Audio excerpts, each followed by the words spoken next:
नमस्कार किसान भाइयों और बहनों, मैं शिवचंद्र कुमार आप सबका स्वागत करता हूं हमारे इस चैनल पर, जहां हम बात करते हैं नए तकनीक, सरकारी योजना और किसान के लिए उपयोगी जानकारी के बारे में।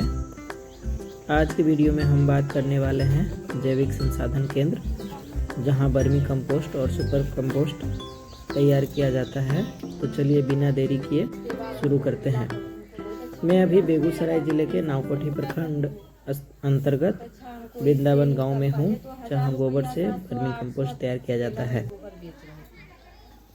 टाइम में हमको 18 मन 800-700 करके यही तरीका से हम गोबर देते हैं। हमको कोई प्रॉफिट नहीं हो रहा था। जब मेरा बउआ इंटर में है अभी, मेरा बउआ बोला जो मैं जैविक के तरीका से बन गए, ये सबसे बढ़िया रहता है जैविक खाद बना। तब अभी से सरसे रजी सरसे अब हमको मिला तो हमको बहुत अच्छा फायदा होने लगा 3 साल से।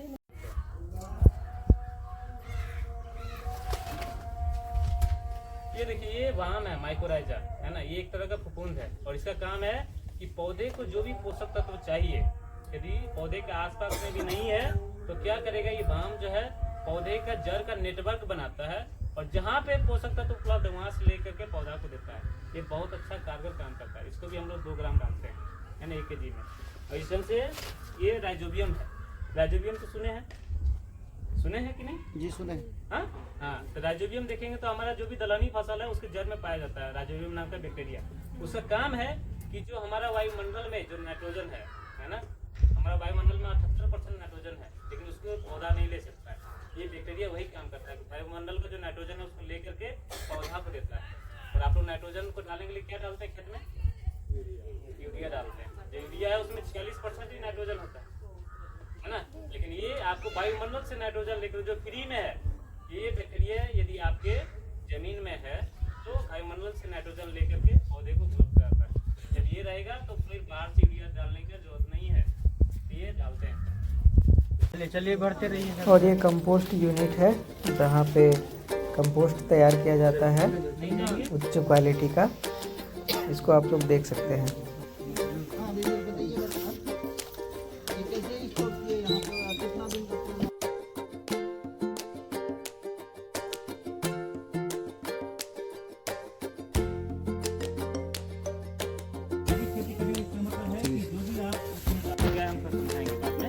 खरीद करके लेके जाते हैं, लेकिन किसान को भी विश्वास कैसे हो कि ये चीज़ें जो भी बना रहे हैं खेत में काम करता है कि नहीं, फसल पे काम करता है कि नहीं, मिट्टी में परिवर्तन होता है कि नहीं, विश्वास कैसे होगा जब तक सारा जैविक तरीके से होगा।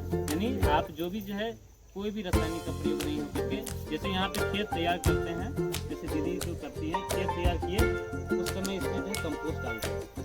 कंपोस्ट डालने का मात्रा है कि लगभग 40 kg प्रति डेसिमल हम लोग डालते हैं यहाँ पे। यानी एक यहाँ पे जो देखेंगे 1 कट्ठा में 4 डेसिमल होता है। यानी लगभग 1 कट्ठा में आपको 160 kg हम लोग यहाँ पे कंपोस्ट डालते हैं जब खेत तैयार करते हैं लास्ट में तब।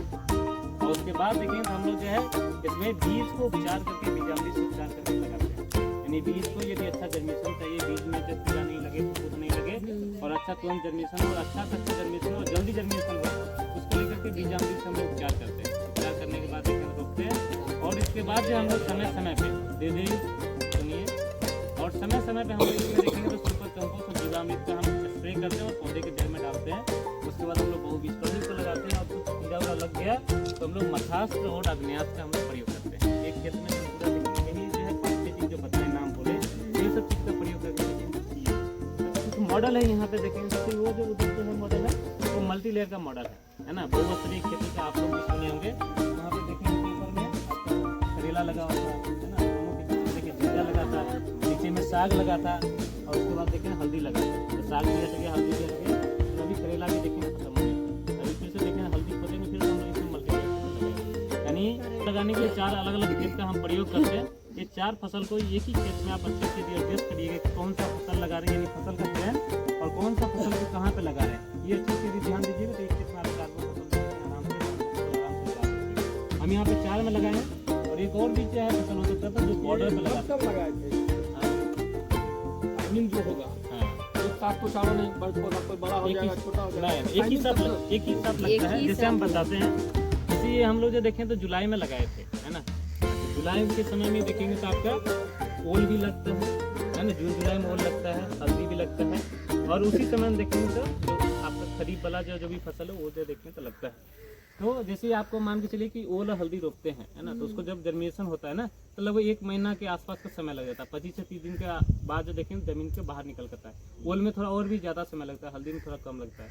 अच्छा, उतना ही दिन में देखेंगे तो आप जैसे वो बाहर आएगा जब तब तक में देखेंगे तो आपका साग सब हो जाता है ना। साग जो 30 से 45 दिन का दीदी फसल है। आप जो धनिया कर रहे हैं या जो हरा साग कर रहे हैं, लाल साग कर रहे हैं, या रबी में पालक करें, तो आराम से देखें 30 से 45 दिन में हो जाता है। यानी जब तक हल्दी निकल रहा है